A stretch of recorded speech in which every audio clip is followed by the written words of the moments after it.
This is a box. What does it have to do with cars? Well, most SUVs look like this. Years ago, BMW changed the numbering system.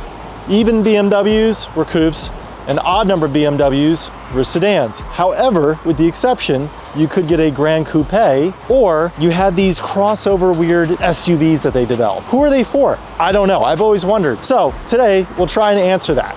We've got a 2019 X4. This is the first X4 that we've ever had, G-Series X4. And if you don't know by now, through BMW's modular system, the X4 and this G-Series 2019 X3 actually ride on the same chassis. And they have the same engine bases. You can get a 4-cylinder turbo, you can get the B58, or you can go crazy and get an M version of each. We've had the X3M. Who knows, maybe we'll have an X4M someday. But are they that drastically different, and can myself, a 6'3" adult, find this practical? I drove this home last night, and more I'm finding out that I actually kind of like it. Who is the car made for?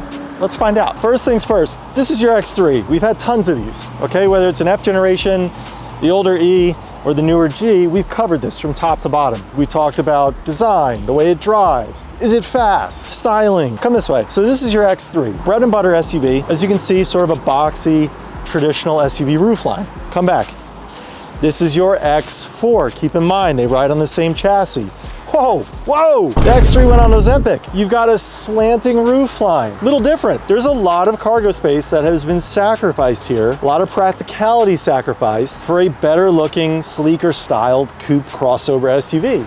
Do you like it? Let us know in the comments. Straight away, I said no. Admittedly, a couple days ago when we first got the car in, I went, ooh, that's different. However, I woke up this morning, car's in my driveway. I kind of like it because as I drive it, I'm understanding who BMW made this for. You lose about 5 to 10% of the cargo space on the height, but it all depends on what you're doing with it. If BMW made this for me, I carry around a toddler. Do I carry sheets of plywood or tall cargo in this? Absolutely not. Do I need this height? I don't know. So in the back here, I've got my wife's grocery bags. I hope she's not going to the grocery store today because she's gonna be severely disappointed or pissed at me. Simple explanation here. 2019 X3, 1, 2, 3, 4, 5. I got 5 grocery bags in the back. Let's go over to the X4. Oh, would you look at that? It's about the same. What changes? Well, the height. Let's be honest. Close her up here. Close her up. The X3, Jay, come here. I'm 6'3". This is sitting behind myself, and I'm comfortable. I get in and out easy. There's plenty of headroom, and yeah, I wouldn't mind sitting in this for a couple hours. Right off the bat, I can tell you this is gonna be a little awkward. Not as awkward as me getting in a Lotus, but the roofline is much smaller, okay? Now, let me sit in it. I'm sitting behind myself with the minimal amount of hair that I have left on my head. I can tell you I'm just starting to touch the roof. With the Grand Coupe that we reviewed months ago, I was pretty cramped. Would I want to sit back here for more than 2 hours? Probably not. Can I fit? Absolutely. Could I put my toddler back here? Sure. So that being said, how many times, if you drive an SUV as an adult, how many times do you actually put humans back here in the back seat over 6 foot? Okay, after you answered that, cool. Now, if you had toddlers or kids, right? Do you need a big back seat like this? Or by the time they're my height, they're driving their own cars, right? There you go. So, Jay, we're gonna go in and go for a ride. And I want you to forget that you're in an X4 and think about an X3. Overall, the dimensions of the X3 versus the X4 is wider and longer, but only by a couple inches. But it still feels like a refined SUV. And I would argue that I think this drives better than the X3. You have less weight over the back of your head, the tail isn't as I don't know, I'm liking it so far. You've got the active grills for heat management. You've got an active shutter here that actually channels air. You still have all the BMW design and the similarities of the X3, but look, I mean, look at the height, look at the design. It's practical. Now, oh yeah, well, round SUVs, they don't sell. No, they do. Look, case in point, a Macan, or a Tesla. Next time you're behind a Tesla or a Macan, look at the roofline, and they sell like hotcakes. Let's go for a ride. Ay, ay, ay. Oh yeah, dude. Just like on the outside, on the inside, it does feel the same as an X3. From the steering wheel to the seating position, the feel of the road, everything.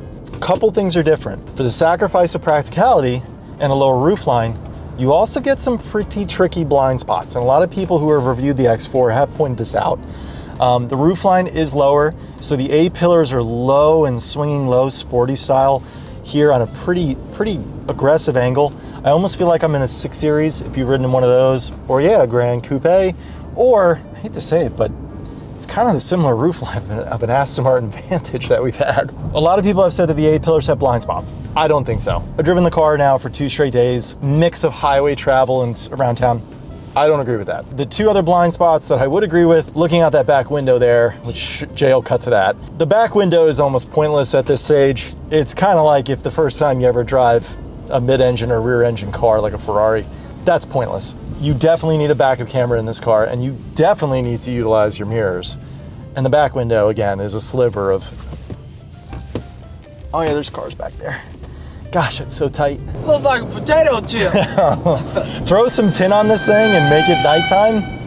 Yeah, you're not seeing anything. The final blind spot that people have pointed out that, yeah, it's absolutely there is your C-pillar. If you don't rely on your mirrors, I can hear my father-in-law going, use your mirrors in a Boston accent. If you look to the right and you look to change lanes, or forget about that. You can't rely on that window. Jay will cut to this, but it's so silly. That being said, you need your mirrors. You need some intelligent safety to make this thing doable. But overall, it drives just like an X3, just feels a little more sporty. All right, so BMW ultimately has decided to cut making or production of the X4 down in South Carolina. Sales have declined. The X2 is more popular. The Neue Klasse class is out. Electrification is coming to different classes. Talking to one of our followers who works down at the South Carolina plant who visited earlier in the week, there's a whole mix-up coming. I'll leave it at that. Second point, now that these cars are depreciated, well, when they were new, the X4, this crossover, which again, you're sacrificing practicality for looks, was more expensive than the X3. Why would I pay more for less? You want an SUV, but you don't want to look like every other mom or dad in the grocery store. It looks better. Yeah, of course. You want to, when you walk up to a car, you want to stare at it. It's a weekday, and I'm here at the grocery store in the parking lot. Box, box, box, box. Something different.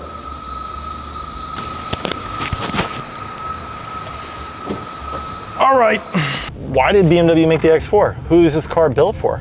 I don't know, but as a diehard enthusiast, I can tell you that it might be me.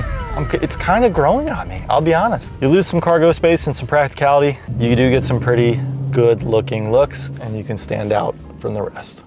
So Jay and I were just talking. I think one of the biggest lies BMW owners believe about maintenance is that they're more expensive than other vehicles. To some degree, it can be true. If you compare it to like your bottom of the barrel Kia, your brake jobs are gonna be cheaper because parts are cheaper. Your oil changes are gonna be cheaper because it uses like 2 quarts of oil instead of 7. So there is some validity there. However, if you look at your parts costs, they're really not any different across manufacturers. Your labor rates aren't really different against other manufacturers. You look at the domestics like Ford and Chevrolet, they're charging just as much hourly at the shop as a BMW dealership is. So it's really, which hand do you want to choose? You want a fun car or you want something boring, and you're gonna pay for it either way. There's somebody right now in the comments talking about BMW oil spills when your parking spot is blacker than the last time. Hey, my name's Nick. This is my Z4M. Had it for about a year and a half now. We've done a lot of things to it so far. We've gotten the AC Schnitzer exhaust on there. We got the Porsche 996 brakes on there. We just got the rod bearings done, so looking to get done with the braking period. And after that, we're putting a CSL air intake and agency power headers. And hopefully she'll sound a little better and move a little bit faster.